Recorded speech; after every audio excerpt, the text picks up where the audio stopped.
m'appelle Aurélie, j'ai 48 ans. Il y a 18 mois, après 2 mois d'arrêt de travail et de kiné, mon médecin m'a diagnostiqué une capsulite. C'est une pathologie de l'épaule qui est extrêmement douloureuse et qui est très longue à guérir. Et là, tout s'est effondré. Je suis aide à domicile, enfin j'étais aide à domicile depuis 10 ans. Et d'abord, il y a eu cette peur d'avoir mal, la douleur, et puis la peur de perdre mon travail. Et puis qu'est-ce qu'il allait advenir des personnes dont je m'occupais? Tout s'est effondré. J'étais vraiment très mal.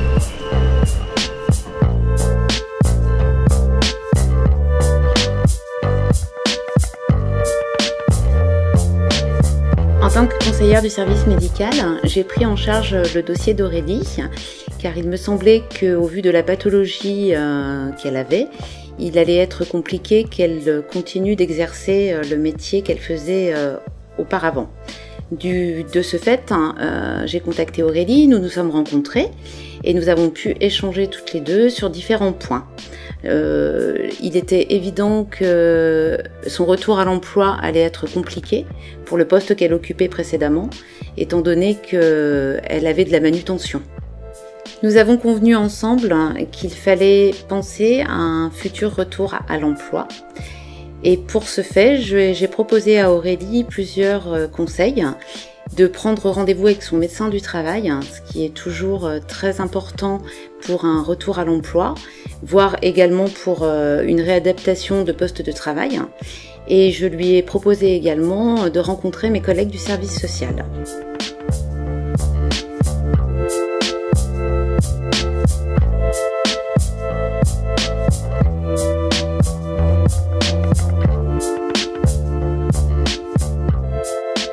Lorsque j'ai reçu Aurélie, elle était inquiète.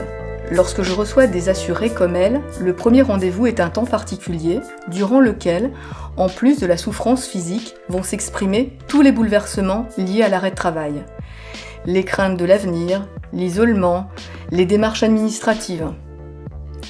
Mon travail d'assistante sociale, spécialisée en santé, consiste à regarder et à comprendre précisément la situation de l'assuré afin de le conseiller et de l'orienter au mieux.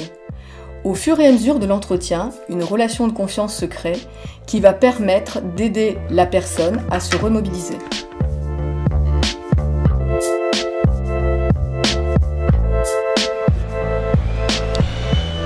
Avec l'assistante sociale, j'ai décrit ce que je faisais dans mon travail avant ma capsulite. J'ai aussi décrit ce que j'aimais faire et ce que je voulais faire. Elle m'a remis des documents d'information ainsi qu'une feuille de route pour suivre étape par étape ce que j'allais devoir faire. J'ai aussi rencontré le médecin du travail pendant mon arrêt et on a discuté de mes capacités physiques.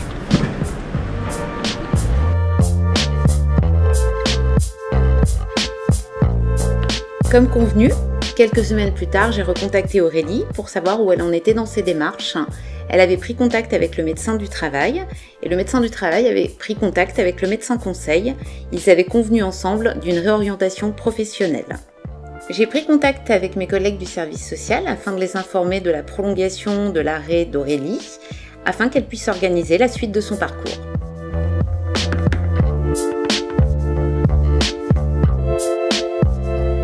Avec Aurélie, au fur et à mesure des entretiens, nous avons évoqué la possibilité d'un essai encadré sur un poste adapté à ses restrictions médicales. Le projet d'Aurélie a été discuté avec les partenaires de l'assurance maladie, ainsi qu'avec le médecin du travail, le médecin traitant et l'employeur.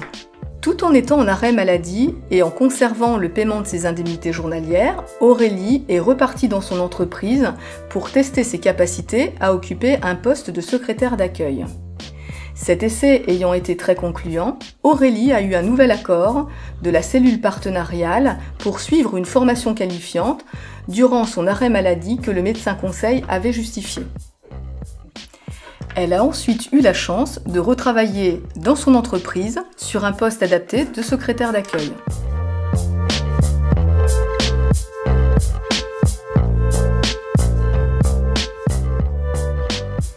Ces jours d'essai m'ont permis de me rendre compte que je pouvais un jour reprendre le travail, et qui plus est dans un métier de contact. Lorsque j'ai eu ma capsulite, je voyais tout en négatif. Je ne pouvais plus porter, je ne pouvais plus rien faire. Mais grâce à mon assistante sociale et à son soutien, je me suis rendu compte que j'étais encore capable de faire beaucoup.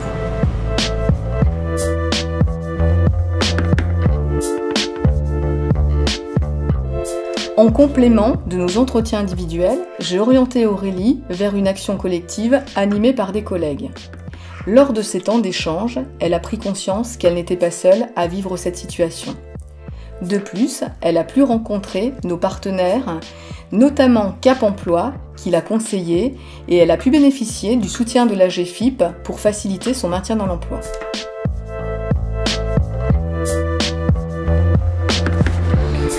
Aujourd'hui, ça fait quelques mois que j'occupe mon nouveau poste pour lequel je me suis formée. Si j'avais un conseil à donner aux personnes qui sont en arrêt maladie pour cause de santé, ça serait de ne pas tarder à aller voir l'assistante sociale afin d'éviter de tomber dans la sinistrose. Sincèrement, je ne pensais pas du tout un jour avoir affaire à elle, mais grâce à elle, c'est tout un réseau de professionnels qui s'est mobilisé pour m'aider.